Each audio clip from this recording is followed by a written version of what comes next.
আসসালামু আলাইকুম, welcome to my new blog.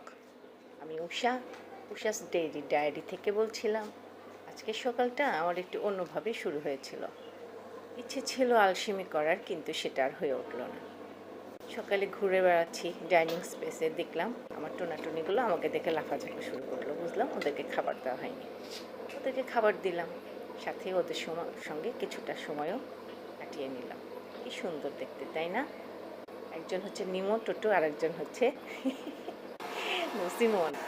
এবার রান্নাঘরে চলে আসলাম। ওদের খাওয়ার কথা ভাবতে ভাবতে নিজেরটা মনে হলো, সকাল সকাল আমি একটু লবঙ্গ চা খাই উইদাউট সুগার।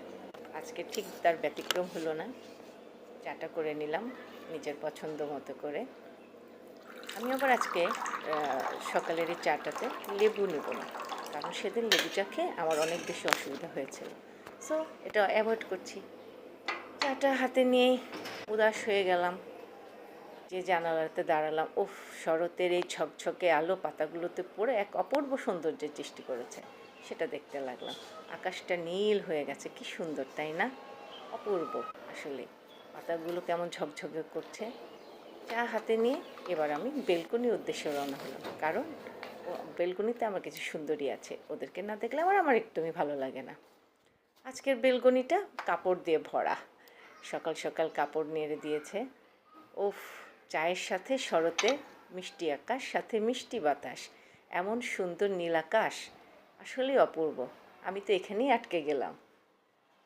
বাহ, কি চমৎকার পরিবেশ, দেখতে পাচ্ছেন? আপনারা আমার সঙ্গে উপভোগ করুন শরতের নীল আকাশ, সাথে মিষ্টি রোদ, আর এই ঝিলমিলি বাতাস। আমি একটু রোদ গায়ে মেখে নিলাম। আজকে আমার আরেক সুন্দরী, এই যে কাঠগোলাপ সুন্দরী, সারা বারান্দায় অসংখ্য কাপড়, সে বাতাসে, শরতের বাতাসে কাপড়গুলো তুলছে। আজকে এই পর্যন্তই। আল্লাহ হাফেজ।